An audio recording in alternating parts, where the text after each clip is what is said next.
abuse. Understand, we're here today arguing publicly because we believe this crime is trying to be swept under the rug, and we're not going to allow that. We're here for the principles of equal justice, because whether it is a white girl or a black boy, child sexual abuse is an atrocity, and we must stand against it firmly.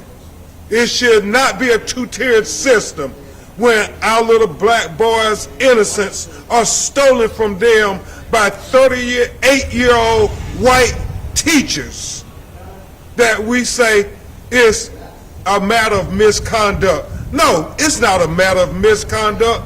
It's a crime. It's a sin. It's God awful for that white woman to rape this black child. If the roles were reversed, as Attorney Cogler and I discussed, if this was a black man, 38 years old, who had sex with his 14-year-old white female student, we would call him a sexual predator. We would call him a monster. But yet, we're trying to have sympathy for this woman who sexually abused this 14-year-old child. And I want you all to look at the picture of how young he looked at the time when she preyed upon him, that he and his family have gave permission to be released, because a picture is worth 1,000 words. And so we promised this family that we're going to fight for this child. His mother never wanted her baby boy to lose his innocence to this 38-year-old teacher who preyed upon him and took advantage of him, and tragically had a child conceived in this unholy union, this abuse. And we want equal justice. Whatever you would do if the teacher was a black man sexually abusing a white girl, we want the same justice. Nothing more, nothing less. And at this time, before you hear from the family, you will hear from my great co-counsel, Attorney Aaron Cogler, who has championed these causes around America. Attorney Cogler.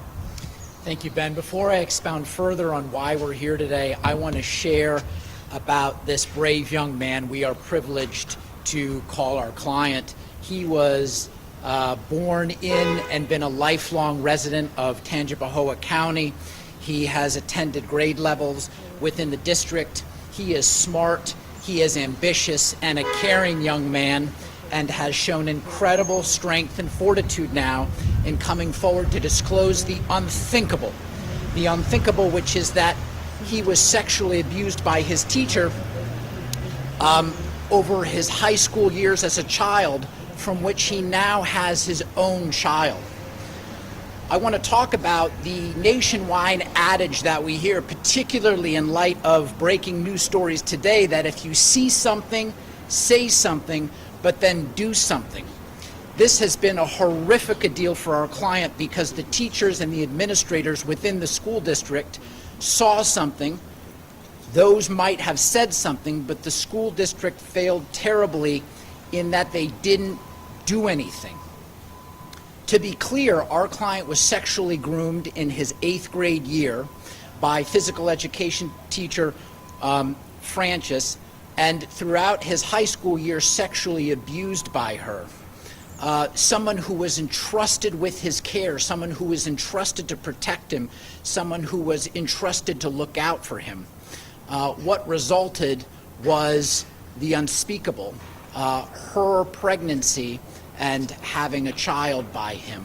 The school district in of itself had numerous opportunities to take corrective measures to rectify this situation, but in effect failed him too in its failure to protect him.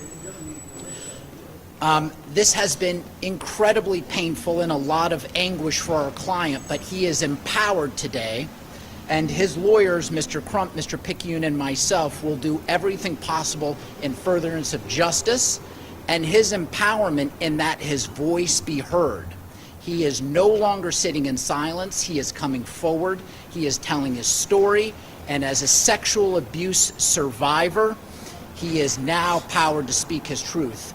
And that's what we're here today to do, and that's what we're here today to no longer allow to be swept under the rug and concealed within a community.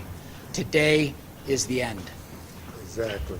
Now you will hear from his grandfather, Mr. Preston Alexander, who has been an outspoken advocate for his grandson. Mr. Alexander? Yes, thank you. I, as a grandfather and the protector of my grandson, I feel as though I didn't know.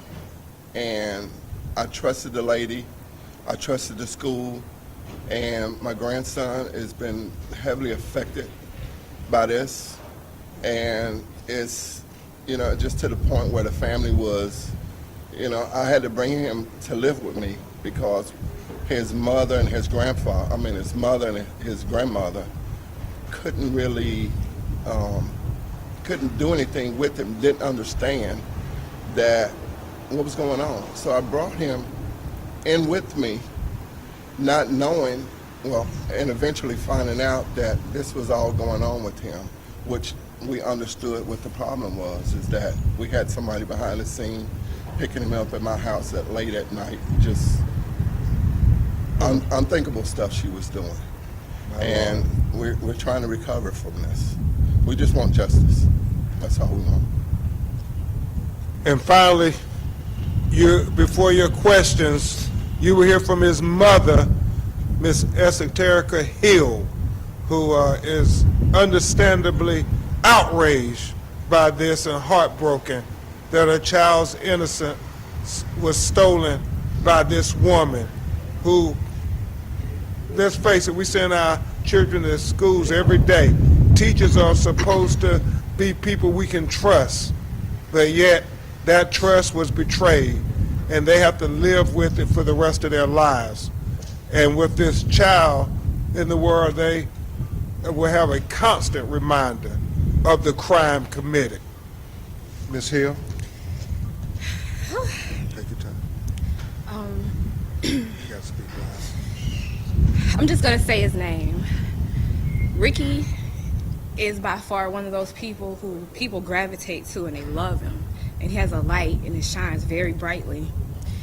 And over the last year or so, you can see how his light has been dimmed and he's been diminished. And he doesn't feel worthy because society says that it's okay for little boys to be raped and molested and that they're okay with this because that's their nature.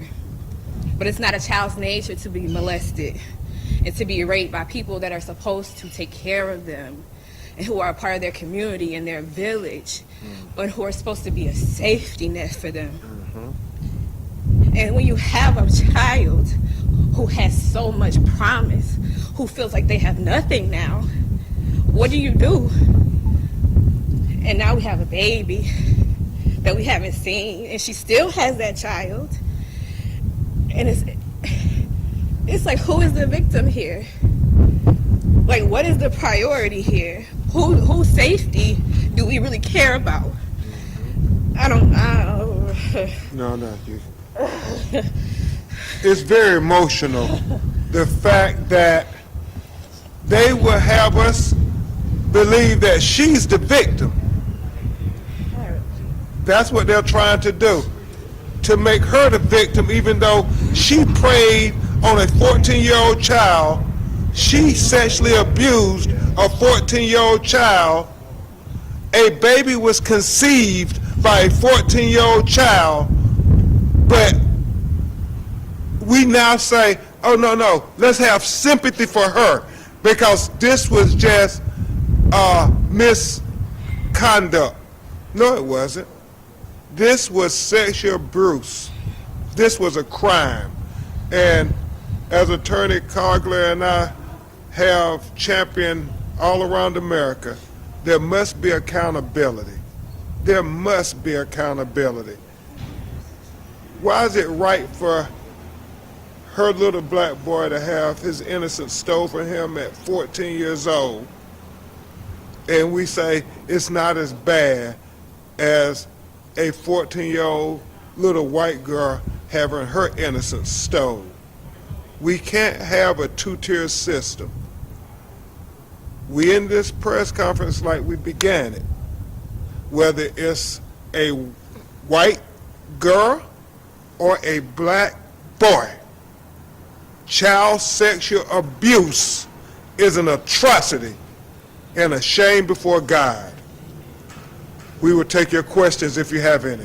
Talk about getting justice. What are the next steps? Have lawsuits already been filed, or where are we at with that? They have, and I'll let Attorney Cogler talk about that. Sure. A lawsuit has been filed in federal court, and as to specifics concerning the lawsuit, we would ask you to refer to the lawsuit for allegations that are pled in the lawsuit, since we're at the infancy of the litigation now. When was that filed? In mid-September.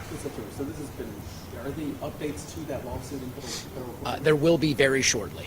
Do we anticipate what those updates are? Well, the updates will be that the litigation will kick off because the lawsuits will have been served. And also, there's a criminal matter that's pending. And we want everybody to stay vigilant as to what's going to happen criminally. There's no doubt.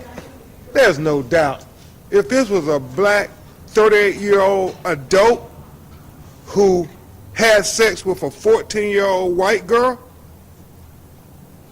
we know what will happen. The question that is before us is what happens now that the roles are reversed. And it's a 14-year-old black boy who was sexually abused by a 30-year-old white woman. That is the question. But you guys are not part of the criminal aspect of this. You guys are just more on the civil side, right? Well, obviously, we're private citizens. We can't have any citizen liberty taken away from them. That's up to the elected officials, the state attorney, who we know, if it was a black man, would be zealously prosecuting this matter. What the family want to know is what is the difference now that it's their 14-year-old child that was sexually abused. That's the question they have. Can you explain what you guys hope to see from this lawsuit? Justice, equal justice, the same if it would have been your child. Accountability, and again, to reiterate Attorney Crump's point, this is the beginning of the end. This is not a matter of teacher misconduct. It's not a matter of inappropriate behavior. We're not sugarcoating anything any longer. This is sexual abuse of a child, and the unthinkable, the abuser being impregnated from that child.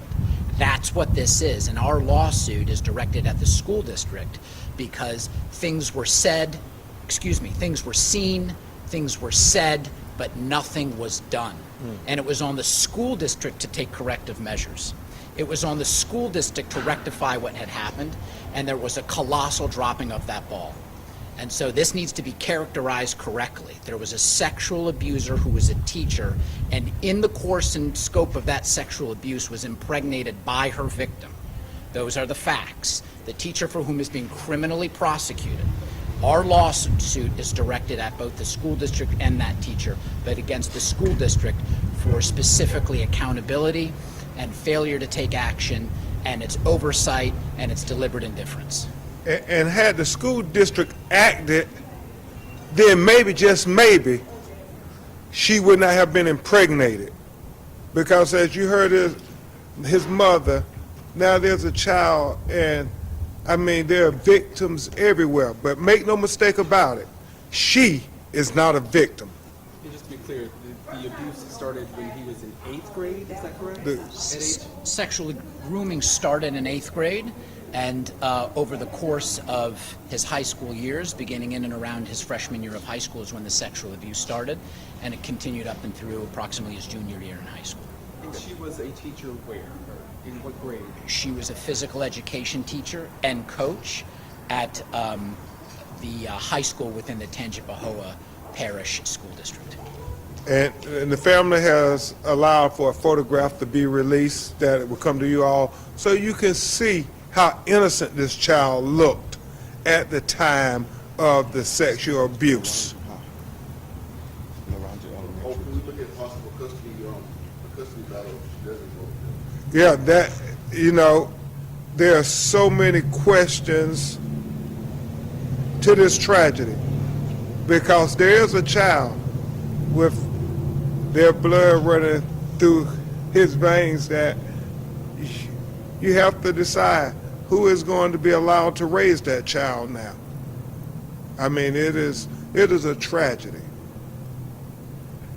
The answer is Loranger High School, which is the high school within the Tangipahoa School Parish Administration. Okay. Any other questions? Thank you all for Thank you. covering this matter.